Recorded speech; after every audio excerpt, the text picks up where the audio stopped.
Hey YouTube, welcome back. Today I'll be showing you how to increase your pull-up strength by simply doing 3 different exercises that will allow you to gain strength and hopefully be better over time. The first exercise we're about to perform is for absolute beginners or people who are not really comfortable with performing pull-ups in general.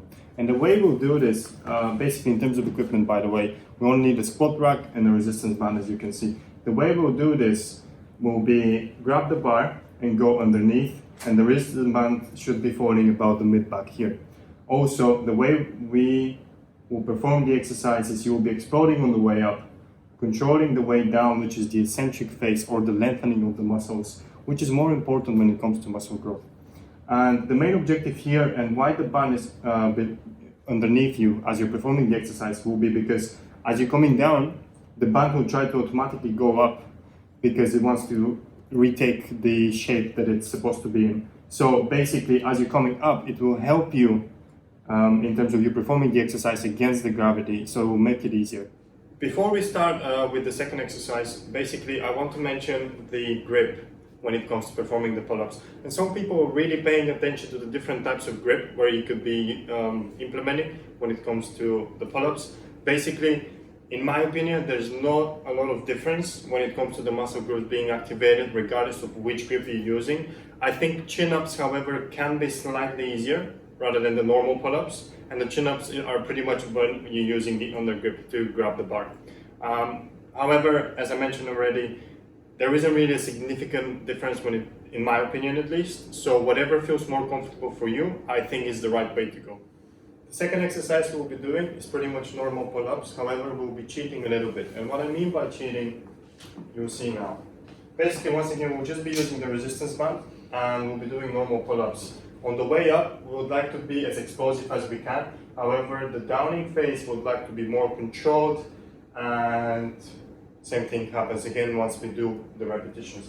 The main objective here is once again to control the downing phase, because once again is the lengthening or the eccentric contraction that I'll be doing, and in general it's just more beneficial for muscle growth. The last tool that you can implement to increase your pull-up strength you will see right now, and basically this one is more for more advanced people. Let's say you can already do 3 or 4 reps when it comes to pull-ups, however you get tired after that certain amount that you can perform. And basically what you will see now can help you get in a few extra reps, which over time hopefully should make it easier. And what we'll do is, if you're short and you can't really reach the bar, you can put something underneath to make it easier. But however, what we'll do is you're going to grab the bar, jump up, go as high as you can go. You don't really necessarily have to go all the way up, however, as you can see, controlling the way down as much as you can. Once again, really emphasizing on this controlled eccentric phase, which will help you a lot over time, and it's the same thing going on all over again.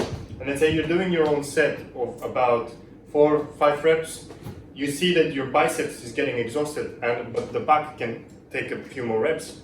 Basically, if you do this, you can get in a few extra reps. Even so, emphasized a lot in this video on the controlled eccentric phase or the lengthening phase when you perform the pull-ups or any of the exercises that you've just seen.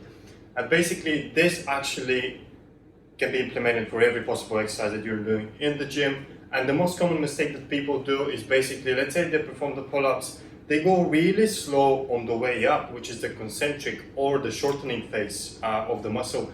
However, they just let go when it comes to coming down.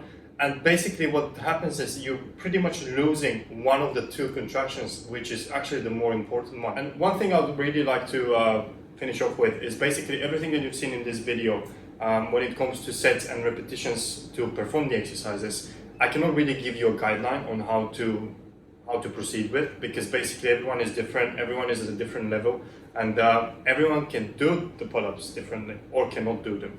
And basically some of you may benefit from the first exercise, some of you may benefit from all 3 of them, and basically you get my point. So in my opinion, do as many as you think you can recover from.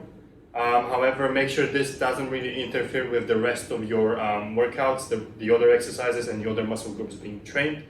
I really hope that you guys enjoyed this video. I really hope that it will be beneficial for you, and I'll see you next time.